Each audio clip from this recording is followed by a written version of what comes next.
د پنجشیر سیمه ییزو مسؤلینو د زمري 24مه ولمانځله. په دغه مراسمو کې د یاد ولایت والي تر خوا نظامي مسؤلینو، ځایي علماو او قومي مخورو ګډون درلود. د ازادۍ په نوم دغه جوړ شوو مراسمو کې د پنجشیر والي وویل تېرو 20 کلونو کې افغانانو خورا لوی زیانونه لیدلي او باید جبران یې وشي. حافظ محمد آغا حکیم دغه راز له ولسونو غوښتي چې د حکومت تر شا ودرېږي.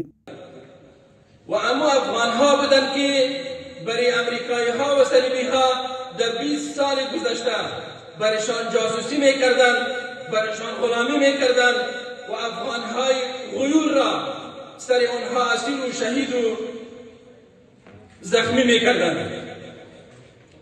خو الحمدلله که بادارشان هم شکست خورد و غلامانشان هم شکست خورد و بادارش پیش و غلامش پشتشان همشان سرزمین آزادمان را ترک کردن. د یادو مراسمو یوه برخه د ځوانانو ترمنځ رقابتي سیالۍ وه چې ګټونکو ته نظامي میډالونه ورکړل شول. غونډه کې همدا شان ویناوالو په یووالي او د اسلامي امارت په ملاتړ ټینګار کړی دی. په دغه مراسمو کې د اسلامي امارت سرتیرو هم ونډه لرله چې د ازادۍ ارزښت یې د شعر په ژبه بیان کړ.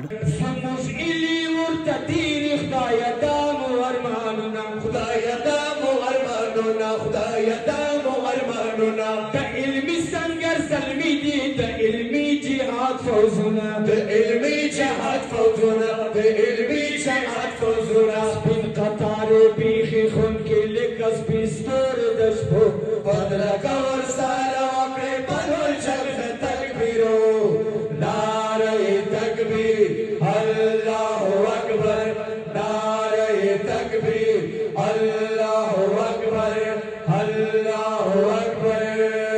په پنجشیر کې د زمري د 24مې نمانځنې په پروګرام کې دیني عالمان هم برخه والو.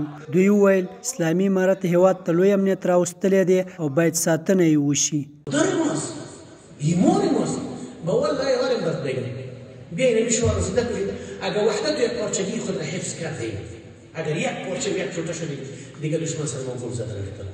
اونمو اقبال میگه آبادی بتخانه زویرانی ماست. جمعیت کفر از پریشانی ماست. امروز که اتحاد جماهیر شوروی و اتحاد امریکا پس برده زنده میشن، خب متحد هستند. جمعیت کفر از پریشانی ماست. اسلام در ذات خود ندارد حیب هر آنچه است در مسلمانی ماست. ای بیاین این نعمت شکر را باور کن. در 20 سال و 25 سال و 40 سال آرمان بود این روز دیگه که من وطن خود برو استقبال شم کسی روی ما نگیره. د یادولو وړ ده چې سږ کال په پنجشیر کې د اسلامي امارت د ازادۍ ورځې د نمانځنې په موخه د تیر په پرتله سلګونه کسان ورغلي وو.